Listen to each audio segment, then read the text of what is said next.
عسلامة ومرحبا بكم نعاودوا. اليوم هو نهار الخميس 22 جوان 2023. سيي معناها هذه آخر حلقة في جوان قبل ما نرجعوا في جويليا، خاطر الجمعة الجاية هي جمعة العيد. كل عام وانتم حيين بخير. باش نعملوا بوز صغيرة، اللهم إلا إذا كان صارت حاجة يعني استثنائية تخلينا لازمنا نخدموا. سينو الخميس الجاي عطلة العيد، دونك كل عام وانتم حيين بخير الناس الكل، ونرجعوا الخميس اللي من بعد. معز مرحبا. Marhaba, je sais pas si tu me vois, mais là j'ai toujours le même problème là. Ça devient noir. نرى فيك اما جوست يلزم تعلي شويه في الكاميرا خاطر شطر وجهك الفوقاني ما يبانش هكا. فوالا اكسيلون، اخذك Très bien. هكا. Je reste comme ça, je suis avec vous اخذك. en direct, mais on a à l'aveuglette quoi. T'étais où exactement? Pourquoi tu n'as plus de retour image? Qu'est-ce qui Je se sais passe? pas, je sais pas. Et tu es où là? Bon là, Tu es à je Londres? suis entre Gerba et Medellin, donc D'accord. Pour voilà. des raisons de Mm. travail, raisons de Bon, boulot. pas C'est ça. 2 ans à disons. D'accord. Ça, de toutes les façons. C'est Merci. la plage qui t'a appelé, c'est ça?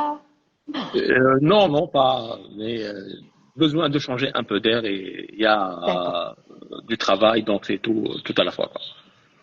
Très bien. Donc, on va faire le tour de table, Moaz. On profite de ta pause, puisque tu seras engagé dans un petit moment. Euh, on va faire le tour de table et on va se concentrer sur deux événements très importants qui ont retenu l'attention cette semaine. Disons ces dernières 48 heures. On va commencer déjà par l'arrestation de notre collègue Zied Lheni, notre collègue journaliste Zied Lheni, qui a une chronique qui intervient tous les jours sur l'antenne de DUNFM et qui a été interpellé avant IFL. Donc, qui a été interpellé avant-hier, donc le mardi, au soir, chez lui à la maison. Et on l'a amené avec, les policiers l'ont amené avec eux pour passer devant la brigade numéro 5 à la ruine, c'est ça. Exactement.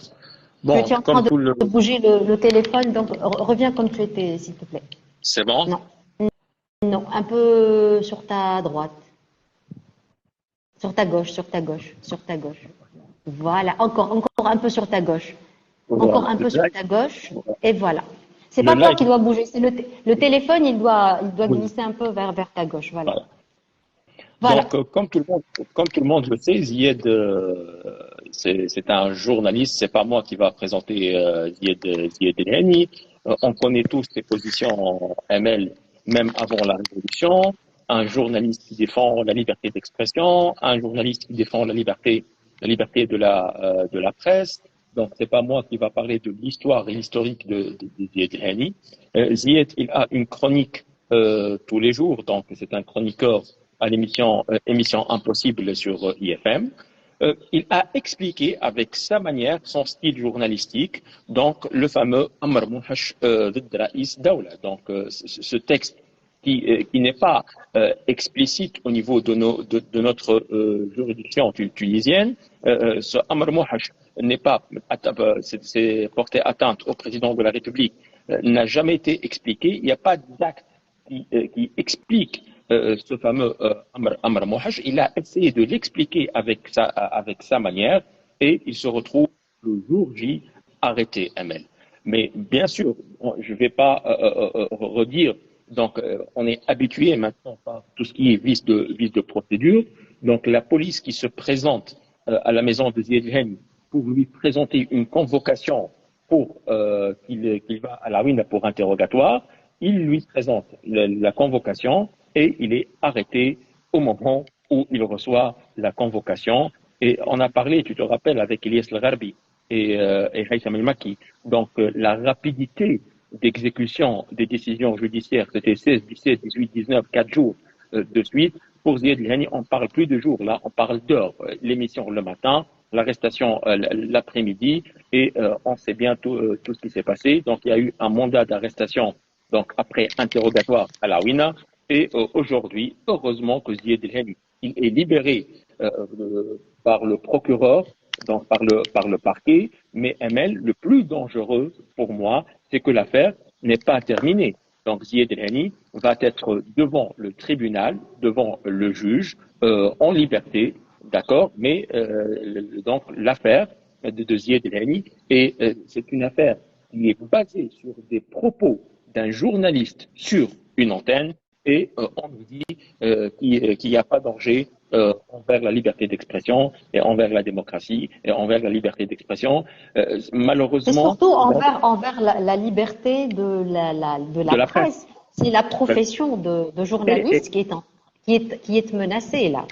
exactement, Amel. Et aujourd'hui, je pense que c'est la énième affaire envers un journaliste contre un journaliste. Et je pense qu'il y a des textes qui sont obsolètes, qui sont plus utilisables par nos juges, le décret 115, le décret 116. Donc, les journalistes aussi, aujourd'hui, sont devant la justice avec des textes qui ne concernent pas des journalistes, comme tout autre citoyen, jara'am électronia, c'est-à-dire des crimes, Et des crimes des crimes numériques, terroristes aussi. Hein. des crimes numériques, des crimes terroristes, diffamation selon le décret 50-54, donc apparemment toute la législation qui concerne le corps journalistique aujourd'hui elle est obsolète. Et c'est honteux qu'on arrive à ce point-là aujourd'hui. J'ai écouté Zied El-Hani qui a fait une déclaration tout à l'heure, donc de sa maison sur les ondes de DUNFM. Je sais vraiment c'est un modèle à suivre pour nous, toutes les personnes qui traitent l'affaire publique, et il a refusé donc d'être examiné par le médecin quand il a été arrêté. Pour lui, donc sa santé n'est pas une priorité, malgré que sa santé c'était une priorité de sa famille. Pour nous, comme journaliste, chroniqueur ou ses amis, il a dit clairement et il a annoncé donc du coup avec le courage de Zied El-Hani qu'on connaît, je préfère sortir l'autre Fali de la prison dans un cercueil que de vivre en dehors de la prison d'une manière non digne. Et là, c'est Zied El-Hani que tout le monde connaît. Donc, pour lui, sa santé, ce n'est pas un prétexte, et il préfère être libéré, non pas parce qu'il a des soucis de santé, parce que sa place n'est pas derrière les barreaux, sa place est devant son micro à analyser les affaires politiques, analyser la chose publique, l'affaire publique, comme il veut et avec ses pensées et avec sa manière de dire. Amel. Je voudrais juste rappeler ce que stipule, ce que dit l'article 67 du Code pénal. Nami.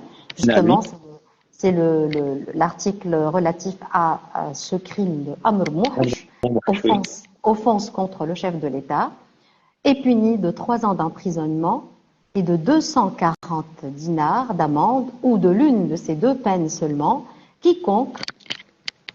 Alors.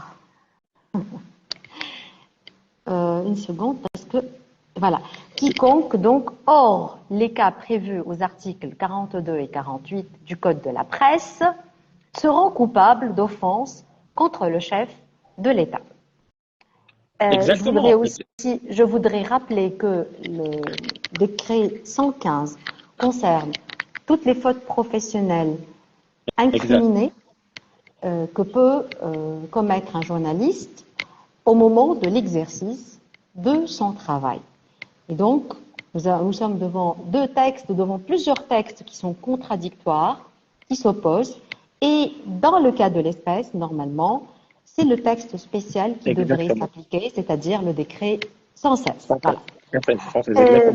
Et à propos de Zied, le plus important, c'est de dire à ceux qui ne le savent pas, parce que d'un côté, on a la mémoire courte, Oui. d'un autre côté, il y a une nouvelle génération qui a poussé, qui a grandi durant les 12 ans de la Révolution, qui ne connaissent pas l'histoire.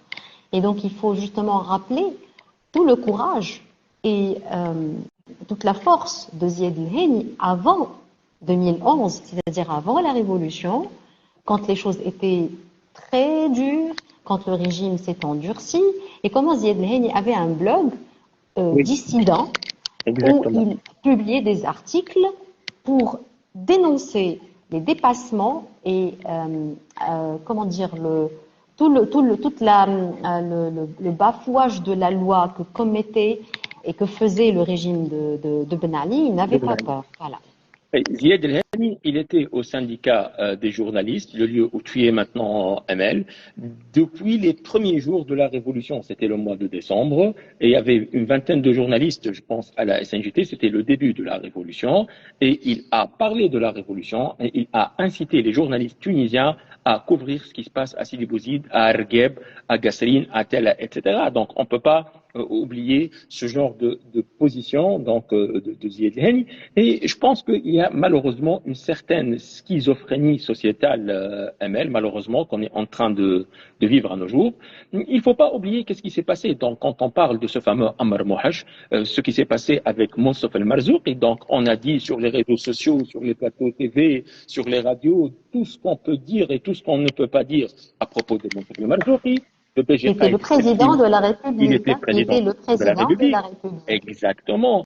De Béjir Qaïd Sebsi aussi. Donc, Lotfi Abdelli sur scène, qu'est-ce qu'il a raconté à propos de Béjir Qaïd Sebsi? Cette histoire je rappelle, Michel, de couche du président, etc. C'était une pièce de théâtre sur scène, et il n'a pas été suivi devant la justice pour Ammar Mouhache, donc envers le président de la République. Mais maintenant, apparemment, donc il faut arrêter de critiquer, il faut même plus expliquer des textes de loi.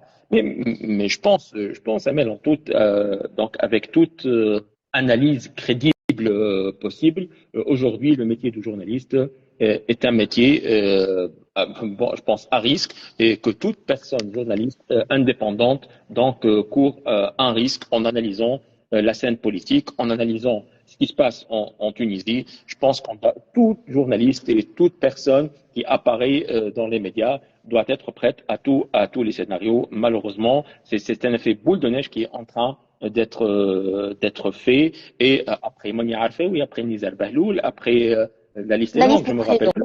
La liste est très longue, elle ne sera pas terminée. Elle est interminable. Exactement. Voilà. On ne sait pas qui sera le prochain. En tout cas, Ziad El-Hani sera mon invité à partir de juste un peu après 17h30 aujourd'hui. Très bien. On va le voir et on va l'écouter. Je lui poserai toutes les questions qui devraient être posées. Par contre, au fait, l'activation, la réactivation de l'article 67, je ne suis pas très sûre que cet article n'a pas été appliqué du temps de. Non, il était appliqué, Ahmed. Je suis sûre et certaine. Non, il était appliqué avec Monsef Marzouki. Avec Monsef Marzouki, il n'a jamais porté plainte contre les gens. Il a été appliqué, je pense, pour un statut ou un blog, mais avec Béjir Qaïd Sebsi, je suis sûr. Mais c'était des blogs et des écrits où, je me rappelle très bien, il y avait des menaces envers le chef de l'État, et on a crié haut et fort qu'il ne faut pas appliquer ce genre d'article envers des statuts Facebook et pour des jeunes qui sont en train de tweeter et écrire sur Facebook. On est cohérent avec nous-mêmes. On a crié haut et fort qu'il ne faut pas appliquer cet article, même envers des jeunes qui dépassent des fois leurs limites sur les réseaux sociaux ou sur des statuts, qui peuvent écrire des choses qui sont complètement menaçantes, mais qui n'ont aucun moyen de menacer un chef de l'État. Donc, c'est vrai, c'est très bien de le préciser. Par honnêteté, il faut le dire. Oui. Ça a été appliqué du temps de Béjir Qaïd Sebsi. Je crois que des gens ont été jugés et condamnés sur la base de cet article. Par contre, du temps de Monsef Marzouki, qui est un président très polémique, on ne peut pas être d'accord avec tout ce qu'il a fait lorsqu'il était à la tête de l'État. Mais si nous sommes honnêtes, il faut dire les choses telles qu'elles sont. Il n'a jamais suivi en justice une personne. Tous ceux qui l'ont diffamé, qui l'ont déformé, qui ont dit toutes sortes d'injures, d'insultes, il n'a jamais poursuivi en justice quiconque.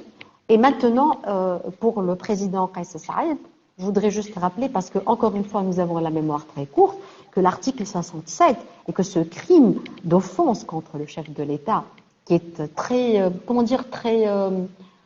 très choquant en arabe, en arabe. Cet article a été appliqué dès l'année 2019. Si vous vous souvenez, ces jeunes, ces Tunisiens il y avait une crise sur la frontière entre la Tunisie et la La Tunisie Libye. et la Libye, La oui. frontière de Ras Jdir a Oui, oui. été, le portail de Ras Jdir a été bloqué, fermé, et les Libyens ont bloqué des centaines de Tunisiens dans le J'ai vu une désert vidéo, oui. sur la frontière entre la Tunisie et la Libye. Et là, on se rappelle très très bien qu'il y L'Ukraine, avait oui. l'un de ces Tunisiens qui devait rentrer, qui a justement passé 3 nuitées dans des conditions très difficiles dans le Oui, désert. Il a eu un coup de gueule, tout simplement. Et dès qu'il a mis le pied sur le sol tunisien, il a été comme ça pris par ses exactement. vêtements. On l'a mis en prison et justement, il a été condamné pour offense Pour, contre le chef de l'État. exactement. Je voudrais donc rappeler que l'article a commencé à être appliqué Dès le départ. depuis le début du mandat du président Kais Saïed et on est à une dizaine, je crois, de procès. C'est-à-dire que ce n'est pas la première fois qu'on accuse des gens d'avoir commis une offense contre le chef de l'État et de les avoir jugés sur la base de cet article 67. Je veux qu'on Malheureusement.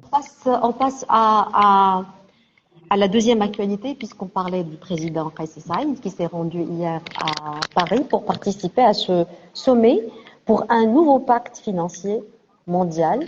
Un sommet qui se tient à Paris avec la présence de chefs et de représentants de différents États du monde. Effectivement, apparemment, pour se mettre autour d'une même table et pour négocier qu'est-ce qui pourrait être changé dans le système mondial actuel et donc surtout dans le modèle financier mondial actuel où le monopole est donné au dollar américain, Américain. sinon à l'euro. Exactement, c'est un sommet qui est très très important en ML. La thématique touche tous les pays du monde. Donc c'est la politique financière et la politique monétaire internationale. Tant mieux que la Tunisie elle est représentée au niveau de ce sommet-là par le président de Kais Saïed. J'ai vu les publications donc de la page de la présidence de la République qui est notre seul moyen aujourd'hui. Tunisienne, d'accord. Voilà pour avoir les Les informations donc, informations, oui. concernant le travail de la présidence de la République.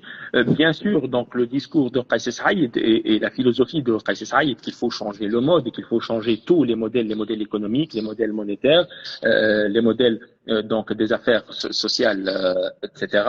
Bon, on sait très bien que le poids des États-Unis, surtout au niveau de la politique monétaire et financière dans le monde, pas que sur ces politiques-là, mais on sait très bien même pour le changement, pour le changement climatique, les changements climatiques que subit notre planète, et même au niveau du changement qu'on veut faire pour atteindre les ODD et pour atteindre donc du développement durable non polluant, donc l'opposition de l'États-Unis et la Chine, donc ce sont des pays qui ont un poids très très important et qui résistent pour tout changement qui ne défend pas leurs intérêts. Je pense pour nous la Tunisie, indépendamment de la thématique donc du sommet, de ce sommet-là, c'est une occasion pour que le président Kais Saïed donc rencontre des chefs d'État et des hauts responsables. Donc, il a eu un entretien tout à l'heure avec Sisi, le président de l'Égypte. Pas tout à l'heure, c'était un peu plus tôt, et c'était la première rencontre qu'il a faite Oui, c'est-à-dire en tête à tête, c'était avec Abdel Fattah Sisi, le président Sisi. égyptien. Est-ce qu'on peut Exactement. comprendre pourquoi? Est-ce qu'il y a une raison?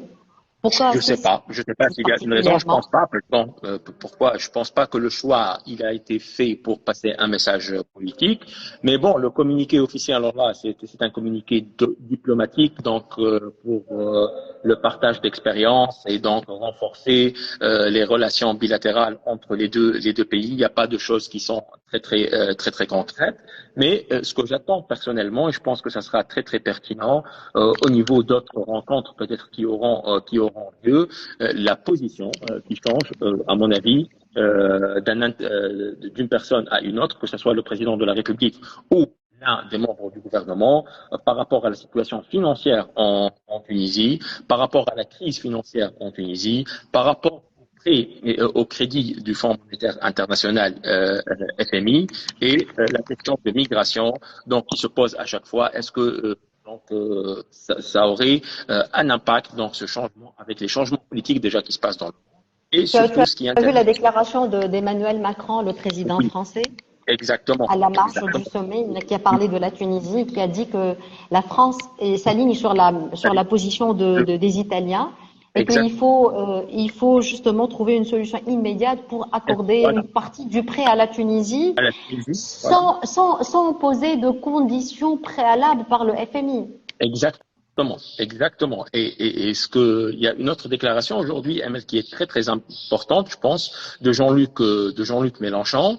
Donc, il a déclaré que C'était avant-hier, Jean-Luc Mélenchon, oui. j'ai lu aujourd'hui, moi, je sais pas, peut-être, oui, C'était avant-hier. elle était peut-être pas hier ou avant-hier, comme tu le dis, Emel, certainement. C'est mardi, Donc, oui. Je l'ai vu.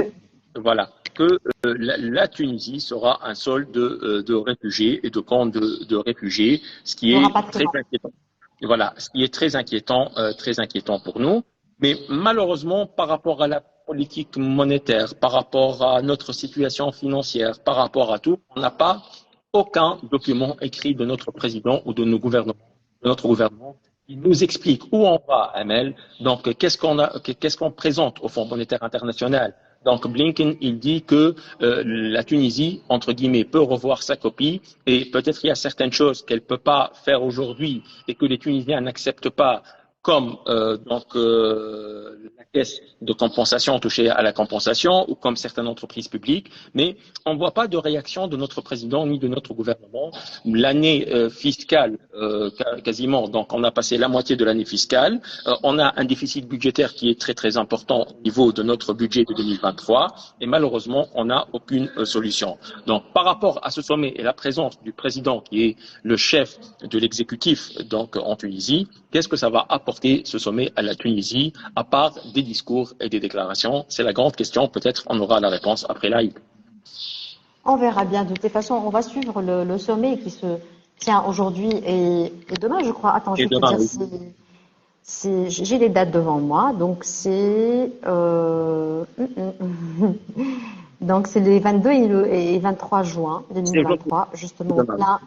plein Brongniart à Paris, au Palais Brongniart à Paris, justement. Donc, il y a des dizaines de représentants d'État, donc des chefs d'État, des gouvernements, des organisations internationales, des organisations multilatérales financières, des acteurs aussi contribuant au financement des biens communs.